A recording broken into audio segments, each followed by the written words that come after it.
기도에 오신 모든 성도님들 감사합니다. 가 되어 있는 것 같습니다.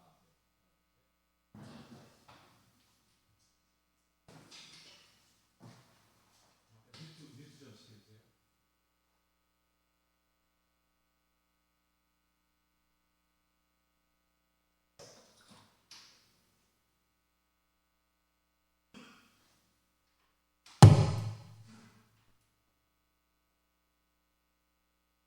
셋. 네, 감사합니다. 마이크가 케이블이 빠져 있었습니다.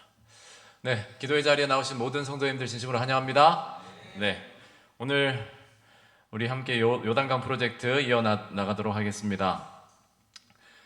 요단강을 건너기 직전에는 굉장히 참 어려운 시기라고 할 수 있습니다. 이스라엘 백성들의 역사 가운데서는 많은 사람들이 그 강을 건너지 못하고 죽었고, 또 새로운 세대는 굉장히 많은 부담과 또 영적인 두려움이 그들을 압도하려고 하고 있었습니다. 그러나 그 시기에 그들이 들었던 것은 모세가 그들 앞에 설교한 신명기, 그렇죠?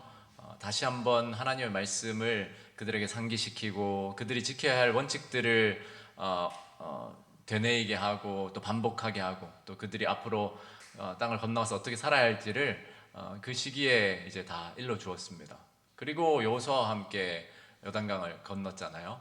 저는 이 요단강 프로젝트의 이 시간들이 뭐 꼭 그 정확히 문자적으로 그런 시기가 우리에게 다 일치되지 못하더라도 말씀으로 다시 한번 하늘 접경을 두고 말씀으로 우리를 무장하고 또 우리의 마음을 새롭게 하시는 하나님의 은혜를 경험하는 시간 되면 참 좋겠습니다.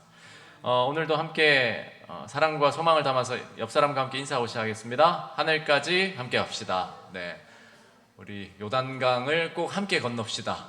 네, 감사합니다. 같은 표현이지만 세상적으로 세상 사람들이 표현하는 요단강은 죽음의 강이잖아요. 그래서 요단강을 건넜다 하면 굉장히 암울하고 참 안타까운 일인데, 우리는 그 요단강을 건너는 것이 생명의 입장 또는 입성과도 같습니다. 참 하늘의 시각으로 바라본다는 것은 이토록 같은 것을 바라보면서도 다른 결과를 이렇게 보게 돼요. 여러분, 이 시간이 여러분들께 짧은 시간이지만 하늘의 시각을 우리로 새롭게 가지게 하는 그런 시간 되면 참 좋겠습니다. 요한계시록 2장, 오늘 두아디라 교회인데요, 2장 내용의 나머지 부분을 다 다루는 본문입니다. 오늘 본문을 먼저 봉독하고 차근히 좀 살펴보도록 하겠습니다. 제가 빠르게 봉독하겠습니다. 두아디라 교회의 사자에게 편지하라. 그 눈이 불꽃 같고 그 발이 빛난 주석과 같은 하나님의 아들이 이르시되, 내가 내 사업과 사랑과 믿음과 섬김과 인내를 아노니 내 나중 행위가 처음 것보다 많도다. 그러나 내게 책망할 일이 있노라. 자칭 선지자라 하는 여자 이세벨을 내가 용납함이니 그가 내 종들을 가르쳐 꾀어 행음하게 하고 우상의 제물을 먹게 하는도다. 또 내가 그에게 회개할 기회를 주었으되 자기의 음행을 회개하고자 하지 아니하는도다.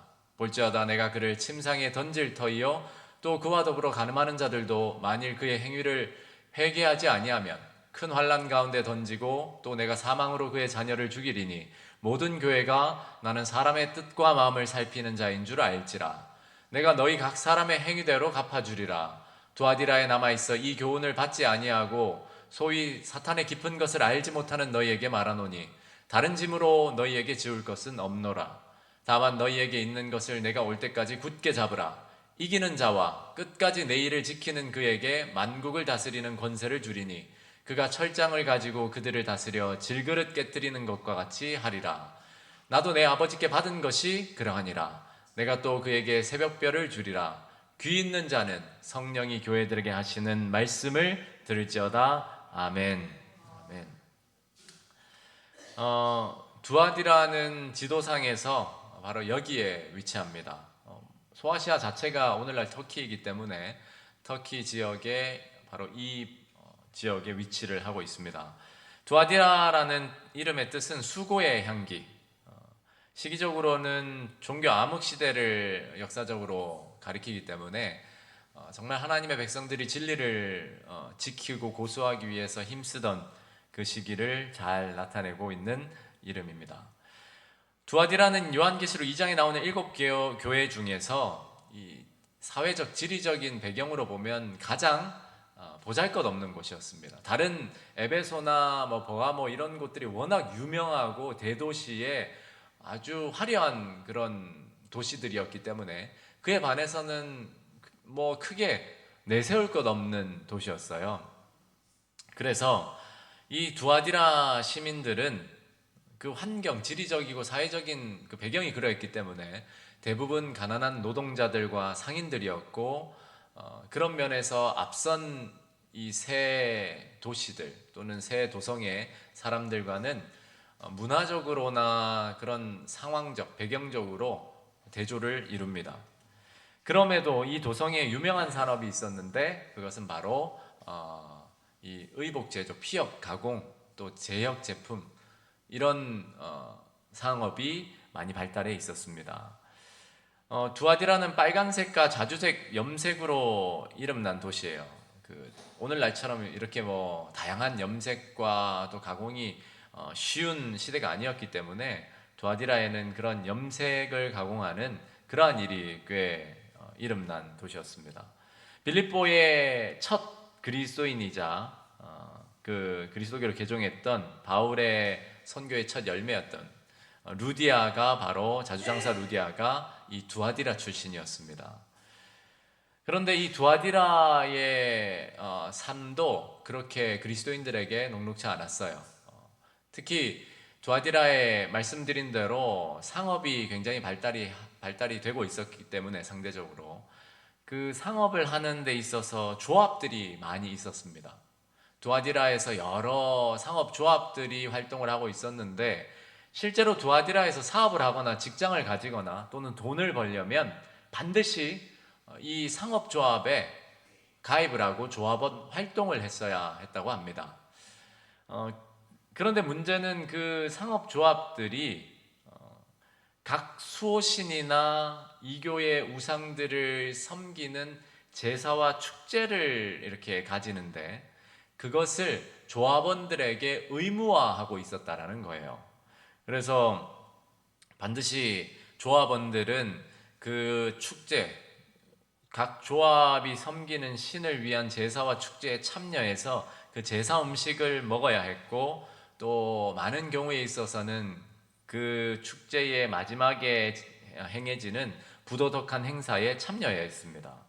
이러한 상업조합 활동을 만약에 거부하면 사회적인 고립은 당연하고 심지어 추방까지 당하기도 하는 현실 속에 있었습니다.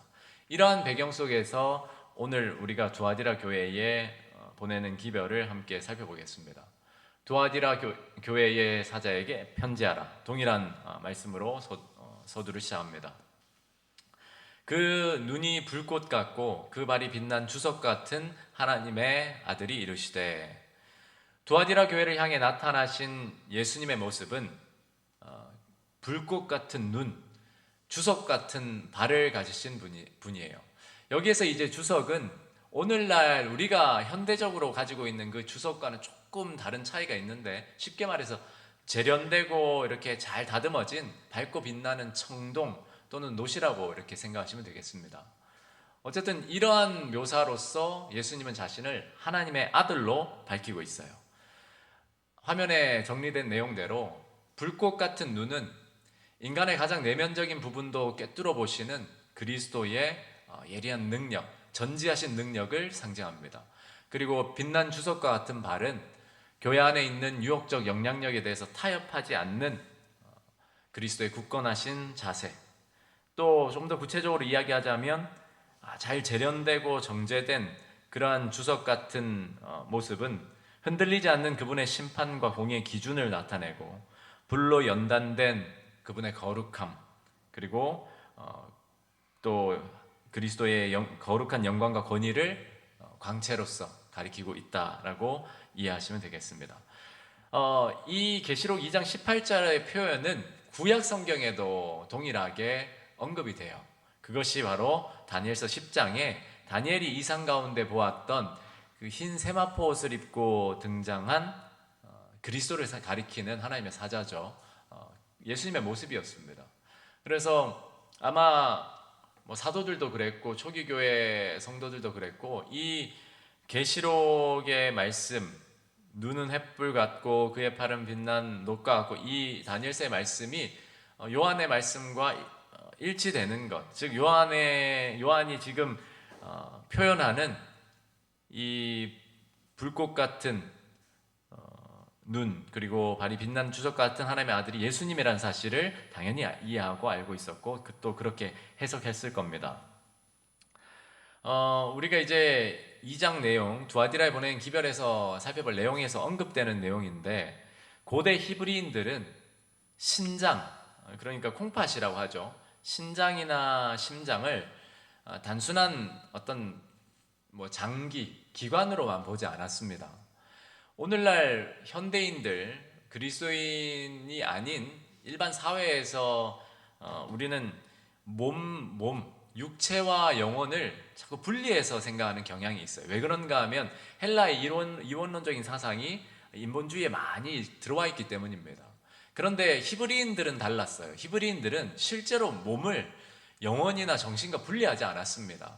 이 말씀을 드리는 이유는 히브리인들은 신장이나 심장에 어떤 감정과 양심과 의지, 즉 인격이 있다라 생각했어요. 어떤 이중인격을 말하는 게 아니라 몸과 마음이 하나라고 생각했어요. 그래서 특별히 히브리인들은 신장을, 이 콩팥 부분을 감정, 특히 깊은 내면의 뭐 정서, 양심 이런 것들로 연결지어서 이해했습니다. 계시록 2장 23절, 오늘 본문 후반부에 나오는 이야기인데, 예수님이 각 사람의 뜻과 마음을 살피는 자라고 이렇게 말씀하실 때에 이 뜻과 마음도 결국 구약 히브리 성서의 표현을 가져온 표현이에요. 예레미야 17장 10절에 보면 여호와는 심장을 살피며 폐부를 시험하고 라고 할 때, 이 폐부가 바로 콩팥, 신장을 말하는 말입니다. 여기 이제 17장 10절에 심장은 히브리어로 레브고, 여기 폐부라고 하는 것은 히브리어로 킬랴, 그러니까 신장을 뜻하는 말이에요. 이게 뭐 낯선 말이 아닌 게, 우리도 옛날 어르신들 뭐 말, 속담, 격언으로 생각하면 사촌이 땅을 사면 머리가 아픈가요? 배가 아프다라고 이야기해요. 배가 아프다. 그게 빈말이 아니라 실제로 이 신장, 우리 몸 안에 그런 신경세포, 뉴런세포들이 심장에도 존재하고 이 장기에도 존재해요. 연결되어 있습니다. 우리가 원수 같은 사람이 잘 되는 거 보니까 정말 속이 쓰려 하는 이 표현도 사실은 다 그런 맥락에서 나오는 말들이에요. 그냥 진짜로 뭐 복통만 있다 이런 게 아니라 우리 뇌와 이 장기가 세포로, 신경으로 연결되어 있는 것이 오늘날 과학이 증명하고 있는 바입니다. 다른 말로도 다 우리가 사용하는 말입니다. 속이 뒤집힌다, 속이 상하다, 이런 표현들이 다 그런 맥락에서 하는 말들인데 우리는 무의식 중에 사용할 때가 많죠. 그래서 예레미야서 17장 10절은 문자적으로 그냥 이야기하면 좀 어색하지만, 하나님께서 여호와는 심장과 신장을 살피시는 분, 심장과 콩팥을 살피시는 분, 이렇게 표현하는 거예요. 히브리인들에게는 이것이 이상한 표현이 아니었어요. 그들은 몸과 마음, 영혼을 분리하지 않았거든요. 이게 바로 성경 사고입니다. 우리 또한 몸과 마음이 하나로 연결되어 있다. 마치 동전의 앞뒷면과 같이 그것보다 더 친밀히 연결되어 있어서 어느 하나가 손상될 때는 다른 하나가 반드시 영향을 받는다라고 생각해야 돼요. 내가 영적으로 굉장히 침체되어 있다. 그럴 때 우리는 말씀을 봐야지 당연합니다. 말씀을 봐야죠. 그러나 또 한편으로는 말씀을 보기 위해서 운동을 하는 것도 필요합니다. 정말 영적으로 내가 집중이 잘 안 되고 영적인 침체가 있을 때 맑은 공기를 마시고 야외로 나가서 가볍게 운동을 하고 하면 그 말씀을 볼 수 있는 동기와 힘이 얻어질 때가 있어요. 이게 다 연결되어 있거든요. 그래서 어느 한쪽을 배제할 필요가 없습니다. 내가 이게 운동 능력이 많이 떨어졌을 때 먹는 거 중요하죠. 또 운동하는 것도 중요합니다. 그러나 그때라도 말씀을 통해서 내 마음에 생명력이 들어오면 그 운동을 해낼 수 있는 한 걸음의 능력이 또 생겨나는 거예요. 베데스다 못에서 일으킴을 받았던 그 사람도 결국은 하나님의 말씀이 들어가자 그가 그 말씀에 반응해서 일어날 힘을 얻었거든요. 그래서 우리는 어느 한편을 단편적으로 잘라서 이해해서는 안 돼요. 그런데 그것을 조장한 그런 학문이 바로 헬라의 이원론 사상이었고, 그 사상이 사실 오늘날 굉장히 많이 팽배해 있습니다. 우리가 접하는 인문학이나 모든 이 내용 전반적에 걸쳐서 조금 곁길로 나왔지만, 정리하자면 예수님은 우리의 감정과 지성을 다 한 번에 살펴보시고 꿰뚫어 보시는 분이시라는 거예요.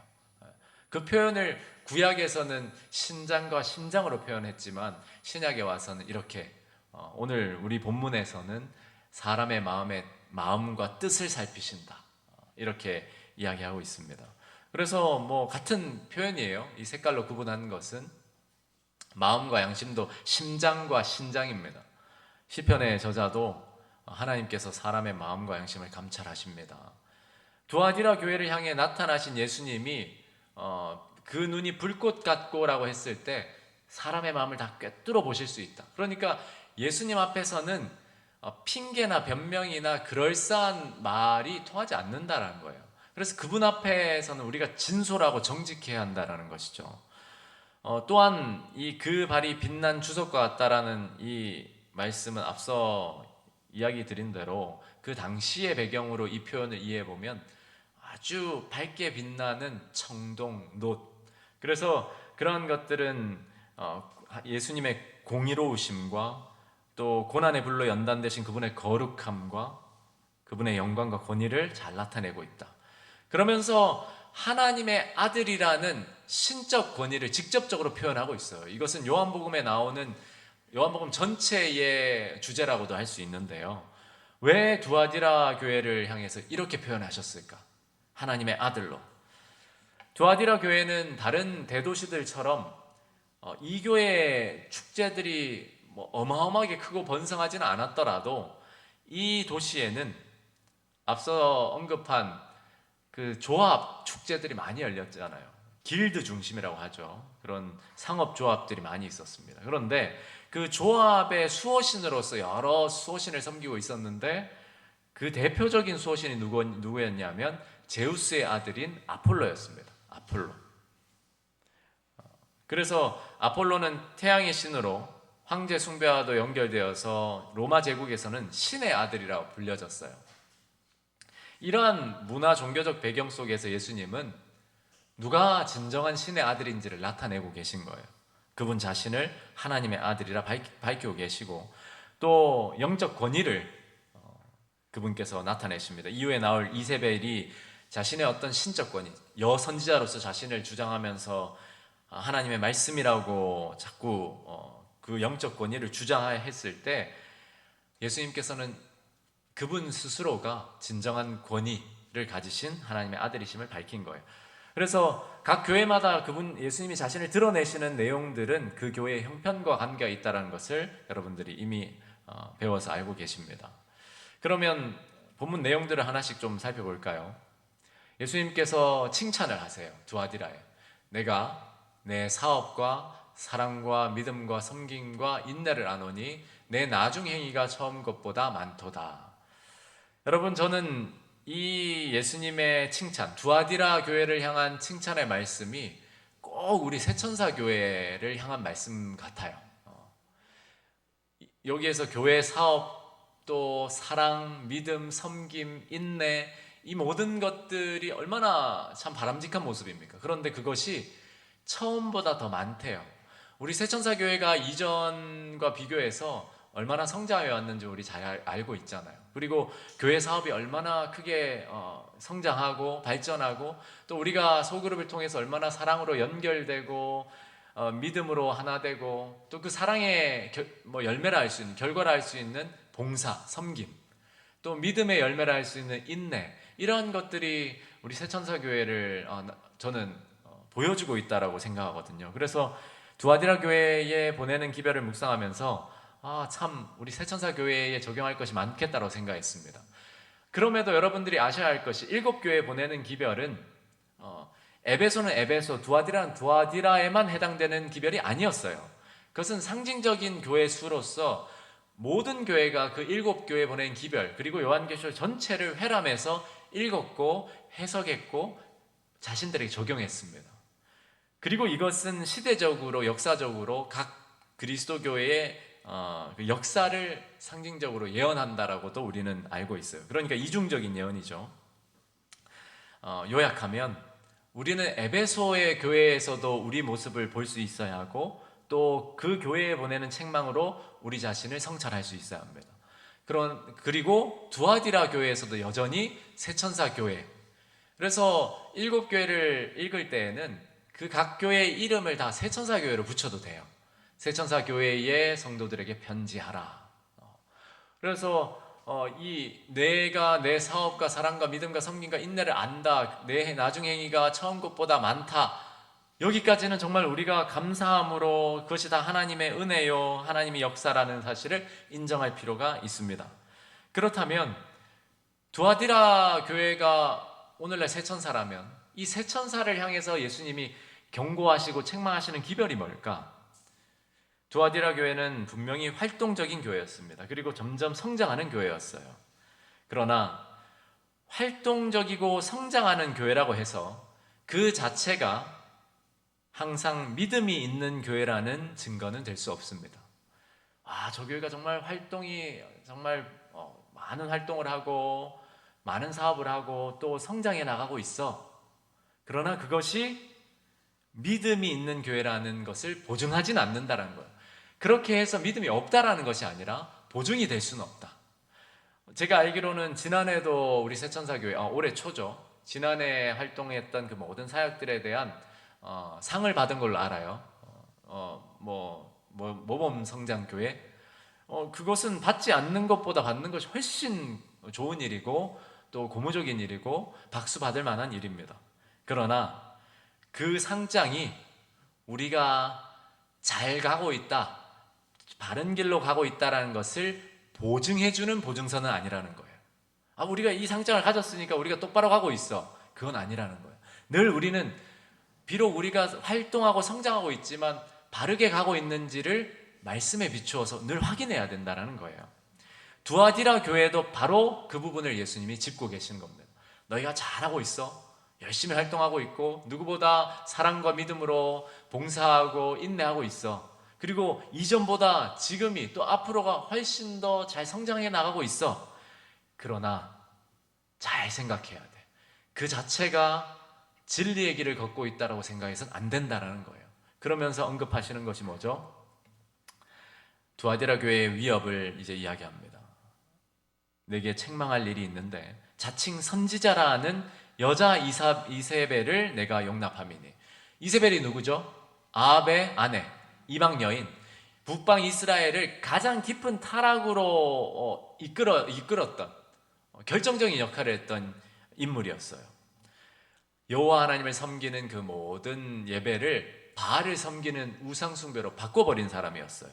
그리고 교회의 지도자라 할 수 있는 아합 왕조차도 변질시키고 깊은 타락으로 이끌어버린 그런 사람이었습니다. 그 스스로도 거짓 선지자였어요. 그래서 이세벨의 선지자들이 따로 있었죠. 결국 두아디라 교회의 위협은 외부로부터의 박해나 매력적인 이교 문화, 황제 숭배와 같은 그런 외부적인 요소가 아니라 내부적인 것, 하나님의 권위를 가졌다라고 주장하지만 기독교회 안에서 가장 위험한 교리 중 하나인 타협의 교리를 받아들이게 만든 그 존재였습니다. 이 배도한 이세벨, 그룹이라고 할 수도 있고 개인이라고도 할 수 있지만 이 개인은 하나님의 교회를 타협으로, 타락으로, 변질로 이끌어간 장본인이었습니다. 지난주 우리 설교에서도 아시다시피 초기 교회에는 여선지자들이 있었어요. 구약 시대에도 있었고 예수님 당시에도 우리 지난 본문에는 안나가 있었잖아요. 이후에 성령 강림 이후에도 사도행전에 보시면 바울에게 예언의 말씀을 전달하고 했던 여선지자들이 나와요. 그런데 이 초기 교회에 이세벨이라는 선지자, 자칭 선지자, 거짓 선지자가 활동을 하고 있었다라는 거예요. 그러면 여러분들께 질문을 드려보겠습니다. 여기에서 말하는 계시록 2장 오늘 본문에서 말하는 이세벨은 실존 인물일까요? 아니면 상징일까요? 자, 여기에 대해서 뭐 신학자들의 논쟁이 뭐 좀 분분합니다. 그러나 1차적으로 우리가 단순하게 생각해야 할 것은 분명히 이 서신은 실존했던 교회에 전해졌던 편지예요. 그러니까 이 서신이 전해졌는데 두아디라 교회가 자신들의 서신을 읽는데 하나도 자기들에게 해당되지 않는 것이었다면 이것은 앞뒤가 맞지 않아요. 분명히 그 당시의 상황에 맞는 기별이기도 했습니다. 그러나 하나님의 지혜와 섭리에 따라서 이중적인 기별이기도 했죠.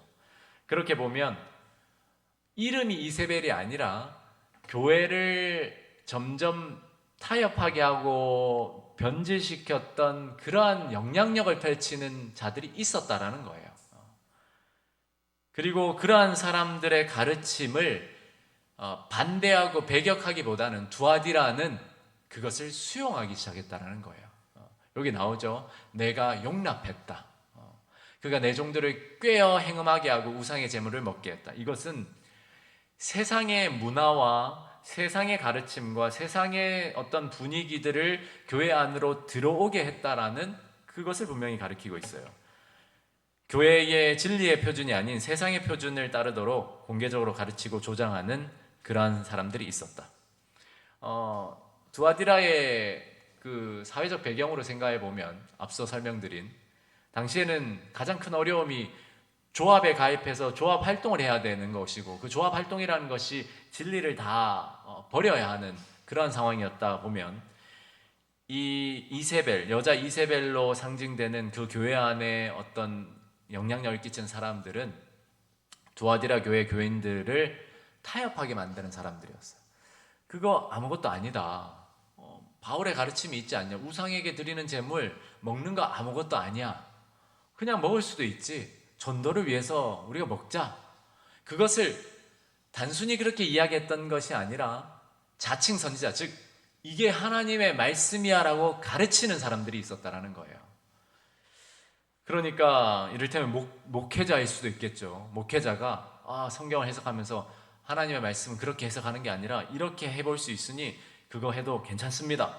그렇게 공개적으로 가르치고 조장하고 그리고 그런 가르침이 교회 안에 팽배하게 만들었다는 거예요.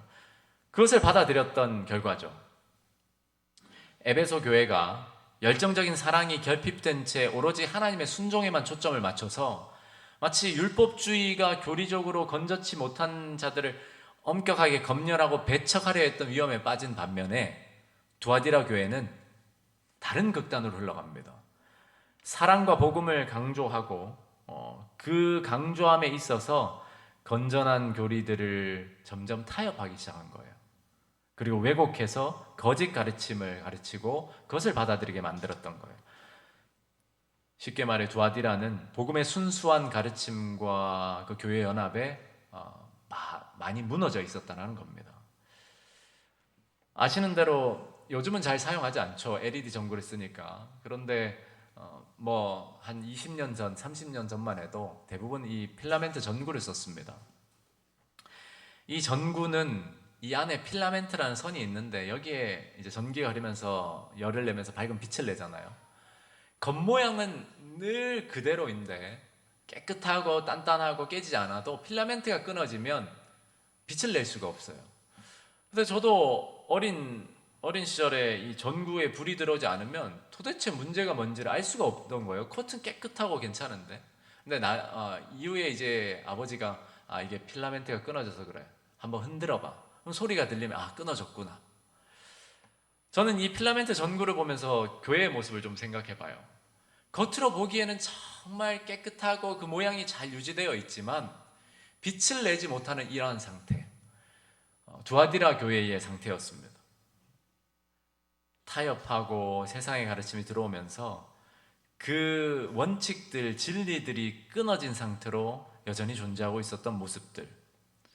겉으로는 멀쩡해 보여도 필라멘트가 끊어진 빛을 낼 수 없듯이 겉모습은 그대로 정말 뜨거운 거예요.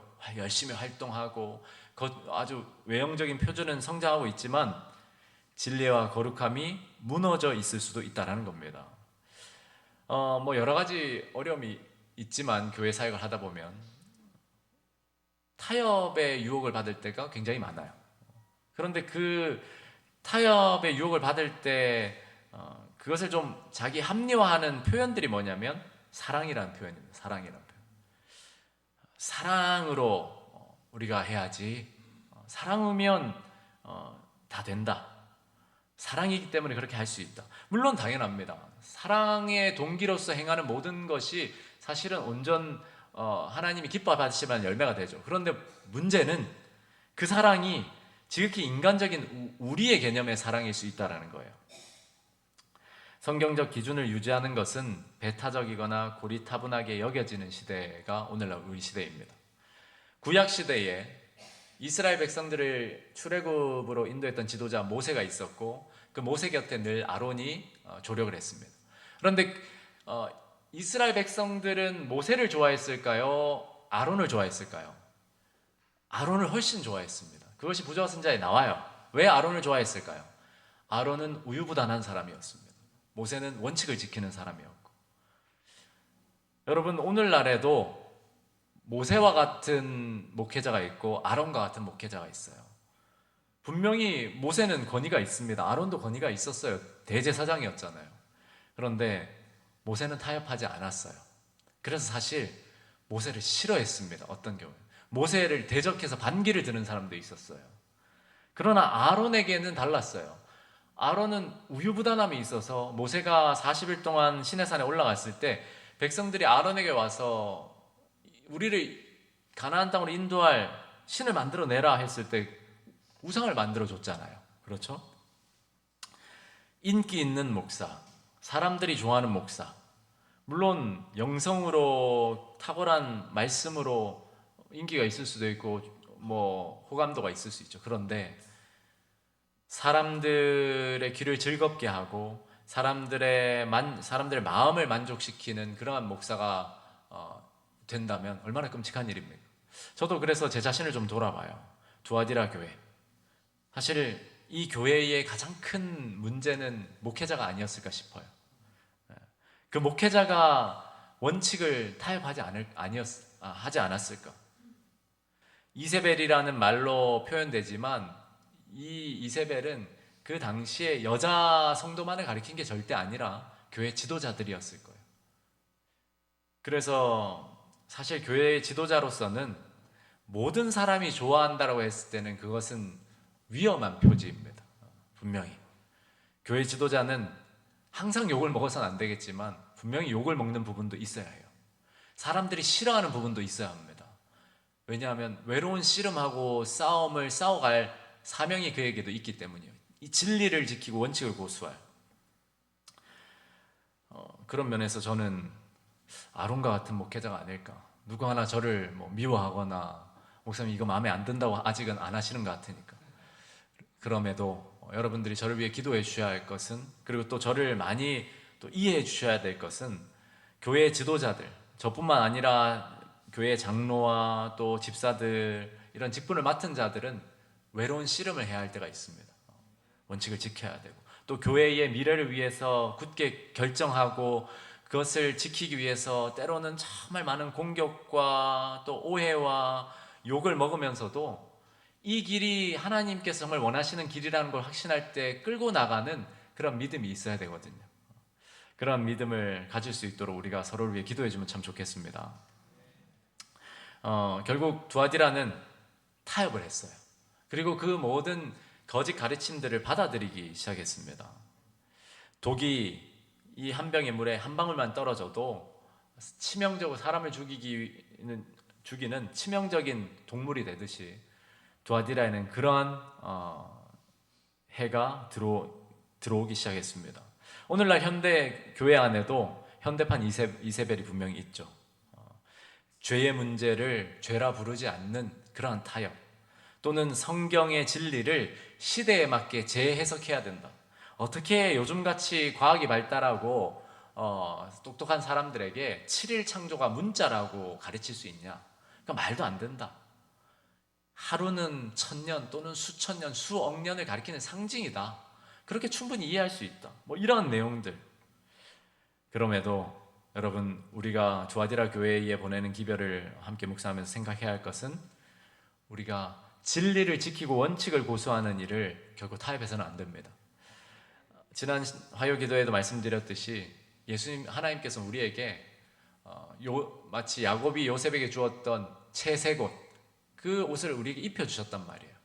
그 옷을 벗지 않는 일은 참 힘든 일이에요. 그럼에도 저는 저와 여러분들이 요셉이 가졌던 그 단순한 믿음, 그리고 사랑, 소망을 동일하게 가지고 하나님이 주신 진리의 옷을 벗지 않는 그런 믿음의 용사들 되기를 간절히 소망합니다. 조금 빠르게 이제 진행해 보겠습니다. 그러한 두아디라 교회의 형편에 하나님께서 하신 말씀은, 그런 자들이라 할지라도 하나님께서 회개할 기회를 주셨다라는 거예요. 돌이킬 수 있도록. 다 그들도 하나님의 자녀들이고 교회 안에 하나님의 사자들이었으니까요.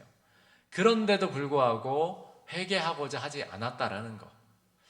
결국 여러분, 중요한 것은 우리가 얼마나 이제 타협되었는가, 이 부분보다 더 중요한 것은 지금이 회개할 기회가 있는 시간이고 은혜 받을 만한 때라는 겁니다.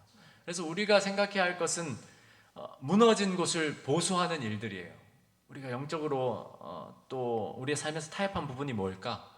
우리 교회가 정말 잘 성장하고 활동하는 두아디라와 같은 교회인데, 그렇게 칭찬을 받고 있고 하나님이 기뻐하신 교회인데, 혹 우리 안에 이세벨의 영향이 활동하고 있지는 않은지 우리가 함께 돌아보면 좋겠습니다. 또 그와 더불어 가늠하는 자들도 만일 그의 행위를 회개하지 아니하면 큰 환난 가운데 던지고 또 내가 사망으로 그의 자녀를 죽이리니, 그 그릇된 지도자, 거짓 가르침을 가져오고 그걸 조장했던 사람만 하나님의 심판을 받는 것이 아니고, 그 거짓 가르침을 받아들였고 그 영향을 받은 사람들, 거기에 동조한 사람들도 다 함께 하나님의 심판을 받게 된다라는 거예요. 그래서 회개할 사람은 지도자이기도 하지만, 그렇게 타락한 지도자, 타협한 지도자이기도 하지만, 그 지도자의 말을 따르는 자들도 반드시 회개해야 한다라는 사실을 강조하고 있습니다. 성경에서 하나님에 대한 불성실은 종종 음행이라고 표현되죠. 세상과 타협하고 그것을 따르려고 한 이세벨과 그 영향에 따르는 동료들은 여기서 영적 불륜을 저진 자들로 묘사됩니다. 거기에 대해서 예수님은 공의로운 심판을 행하시겠다라고 이야기하셔요. 그리고 아무리 사람이 잘 꾸며낸 말로 자신을 옹호하고 또 합리화해도, 하나님께서는 그 불꽃과 같은 눈으로 사람의 패부를 관찰하시고 사람의 마음을 살피신다라는 사실을 우리는 기억해야 합니다. 그럼에도 두아디라 교회에는 모든 신도들이 이세벨의 편에 선 게 아니었어요. 타협한 게 아니었어요. 결국 사탄의 깊은 것을 알지 못하는 소수의 무리, 즉 그것에 가담하지 않고 또 그 죄를 경험하지 않은 소수의 무리가 있었다라는 겁니다. 예수님은 그들에게 가진 것을 굳게 잡으라고 단순한 권면을 주십니다. 그리고 끝까지 그 신실함을 지키면 그분께서 상급을 주시겠다라는 거예요. 어느 공동체나 기독교 역사 안에 소수의 무리는 존재해 왔습니다. 전체 교회로 보면 교회로서는 우리 재림교회가 그 소수의 무리를 상징하고 있어요. 우리 각자 다 그런 사람들은 아닐지라도 교회로서는 분명히 진리를 고수하는 교회로서 재림교회는 소수의 무리입니다. 그러나 이 재림교회 안에서 우리 각자로서는 우리가 어느 편에 속해 있는지는 우리 각자가 성찰해야 하는 거예요. 우리가 다수의 무리에 있는지 소수의 무리에 있는지. 진리를 지키고 원칙을 고수하는 무리는 늘 소수의 무리였지 다수가 아니었습니다. 그래서 사실 우리가 교회를 다니면서 많고 적음에 너무 스트레스를 받을 필요는 없어요. 그러나 그 말인즉슨 적은 게 좋다라는 건 아닙니다. 그러나 적기 때문에 잘못됐다라고 생각할 필요는 없습니다. 늘 진리는 소수들이 지켜왔습니다. 예수님은 그 소수들에게 가진 것을 굳게 잡으래요. 그러니까 그들이 고수하고 있는 것이 맞다라는 거예요. 새로운 것을 찾아야 된다는 것이 아니라 그들이 붙잡고 있는 것을 더 굳게 잡으라는 겁니다. 그렇게 했을 때 예수님은 승리를 같이, 그분의 승리를 나누어 주시는데, 그 승리란 만국을 다스리는 권세, 그분의 권세를 나누어 주신다는 거예요. 그러니까 우리가 받을 상급은 예수님보다 낮은 것이 아니라 예수님이 가지신 것을 나누어 받는 겁니다. 그만큼 우리는 큰 특권을 받은 자들이고, 그리고 그 어떤 상급보다 가장 큰 상급, 바로 새벽별로 지칭되는 예수님 자신을 우리에게 주신다라는 겁니다. 두아디라 교회의 소수 신자들이 겪은 경험은 그리스도인의 봉사와 인내에서 나타난 사랑과 믿음이 심지어 교회의 다수가 세상의 표준과 타협하는 길로 갈지라도 소수의 신실한 무리들이 그리스도를 따르는 그 믿음을 지키며 살아가는 모습을 반영하고 있습니다. 그리스도인의 봉사와 인내는 마음의 역사하는 성령의 변화시키는 가마력의 결과로 그것들은 세상의 환경에 좌지우지 되지 않습니다. 예수님께서는 그분 자신을 우리에게 주시겠다고 약속했을 때 그 의미는 성령을 우리에게 부어주신다라는 의미예요. 그래서 귀 있는 자는 성령이 교회들에게 하시는 말씀을 들을지어다라는 권면이 이어나오는 거예요. 두아디라 교회의 역사적인 적용은 아시는 대로 중세시대, 소위 종교 암흑시대라고 하는 로마 교황권이 세계를 주름잡던 바로 그 시대입니다. 이때 당시에 교회는 성경의 진리의 원칙들보다, 진리의 말씀보다 교회의 유전과 전승이 더 권위를 가지고 유행했던 시대예요. 참된 성경적 교리와 선행을 가르치는 것보다 오히려 죄된 행동과 거짓 가르침, 성경과 모순되는 것들이 교회 안에 팽배했습니다. 많은 신자들이 복음의 단순성에서 곁길로 나가도록 오도되었고 성경과는 멀어졌습니다. 행위가 구원을 얻는 수단으로 간주되었습니다. 배도와 기관화된 교회의 부패한 영향력을 거절한 자들은 거절과 박해와 핍박을 당하고 순교당했습니다. 이 기간에 많은 개혁의 목소들이 결국 일어나서 그 끝에는 종교개혁과 또 여러 믿음의 회복운동이 일어났던 시기이기도 합니다. 이런 내용들은 많이 보셨던 내용이에요. 가톨릭 문헌의 보방은 예수 그리스도의 대표일 뿐 아니라 육신의 휘장으로 가려진 예수 그리스도 자신이다. 이런 신성 모독적인 말들을 뻔뻔하게 이렇게 했던 것이 바로 이 시대였습니다. 그리고 데살로니가 후서에서는 그것이 이미 예언되어 있었어요. 사도 바울은 바로 그것을 예언하고 있었습니다. 빠르게 좀 살펴보면 종교 암흑 시대 동안 변질되고 변경된 교리들, 세상의 모든 그런 그릇된 가르침들이 교회 안에 들어와서 타협된 결과물들이었습니다. 죽은 자를 위한 기도, 성호를 긋는 풍습, 이게 어떻게 된 겁니까? 게르만 민족, 이방 민족을 개종시키고 전도한다는 명목하에 생겨난 결정들로 이렇게 되었습니다.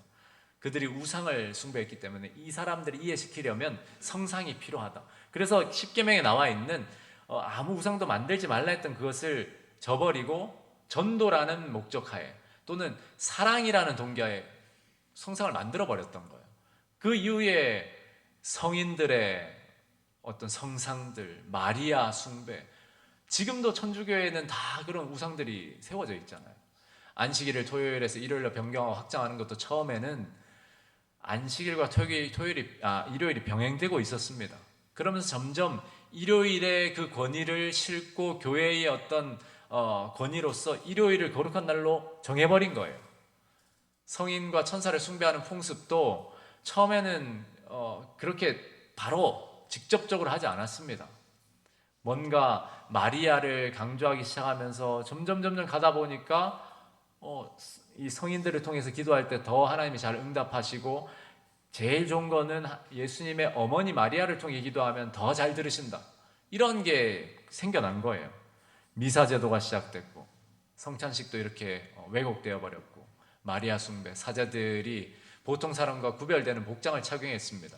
이때 당시에 사제들이 입었던 옷이 바로 자주색 옷이었는데, 두아디라는 자주색, 염색을 가장 흥황하게 하던 도시였습니다. 이것도 예언적으로 연결성이 있죠. 병자의 기름을 발라 신자의 믿음을 경고케 하는 이런 비성서적인 부분, 연옥설, 라틴어로 예배를 드리고 뭐 교황이 세워지고 교황의 발에 입 맞추고 화상과 유물 숭배, 정말 교회 안에 거짓 교리와 거짓 가르침들이 많이 셀 수 없이 들어왔고, 이세벨이 자칭 선지자라고 하면서 그 말은 내가 하나님께로부터 이 말씀을 받아서 가르치는 거라고 하면서 그것을 교회 안에 퍼뜨린 거예요. 죽은 성인을 성인을 모시고 사제 독신 생활 시작, 뭐 종교 재판, 면죄부 판매, 화채설, 성체 숭배, 이 모든 것들이 이 시기에 일어났던 겁니다. 약 28번 정도까지겠네요. 26번 정도. 그럼에도 불구하고 이 시대적인 두아디라 교회 안에는 늘 소수의 무리가 있었습니다. 이를테면 뭐 5세기 말이나 6세기 초에는 영국의 켈트족, 그리스도인 원주민들이 대표적으로 그 콜럼바라고 하는 아일랜드 출신 수도사가 스코틀랜드를 중심으로 순수한 복음을 전했고, 또 뭐 왈덴스인들이 잘 아시죠? 불란서 리옹에 살던 부자상의 왈도에 의해서 이런 평신도 개혁 운동인데, 성경의 말씀들을 적어서 이렇게 다니면서 상인으로 이렇게 다니면서 가르치고, 로마의 연옥교를 부정하고 심지어 안식일을 지키고, 이렇게 하면서 그 결과적으로 정말 끔찍한 순교를 많이 당했습니다. 이후에는 옥스퍼드 대학교의 학자인 위클립이 왈덴스인들 개혁 정신을 받아서 라틴어 성경을 영어로 번역하여 보급함으로 이 종교 개혁의 틀을 놓게 돼요.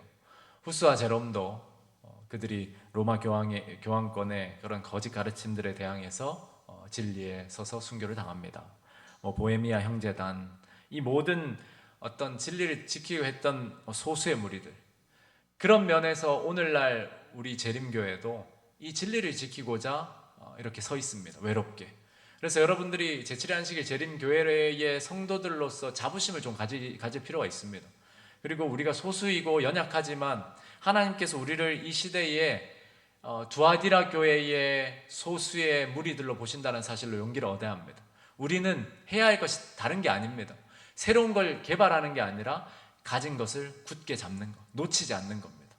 기둥과 같은 진리들을 우리가 굳게 잡으면서 그렇게 진리를 고수하며 한 걸음 한 걸음 함께 하늘까지 걸어가게 되시는 저와 여러분들 되시길 바랍니다. 활동적이고 성장의 궤도에 있는 새천사 교회, 이럴 때일수록 두아디라 교회의 권면이 더 절실히 다가와야 합니다. 진리의 원칙들을 타협해서 얻는 성장은 아무 소용이 없습니다. 없는 정도가 아니라 해가 되고 하나님의 심판이 분명히 있으리라 말씀하셨습니다. 늦어도 더뎌도 힘들어도 진리의 원칙을 지키고 회복하고 하나님 말씀을 고수하며 성장으로 또 활동으로 나아가는 저와 여러분들 되시길 간절히 바랍니다. 이 시간이 좀 많이 지났는데요, 짧은 시간이라도 우리가 한 3분 정도 앞에 나와 있는 질문을 가지고 서로 말씀을 좀 나눠보도록 하겠습니다. 각자 둘씩 셋씩 짝을 지어주시고 1번이나 2번 하나를 가지고 간단히 생각을 나누고 함께 기도해 주시고 마쳐주시면 감사하겠습니다. 지금 20분인데요 22분까지 나눠주시고 1분 동안 서로를 위한 기도를 드리겠습니다.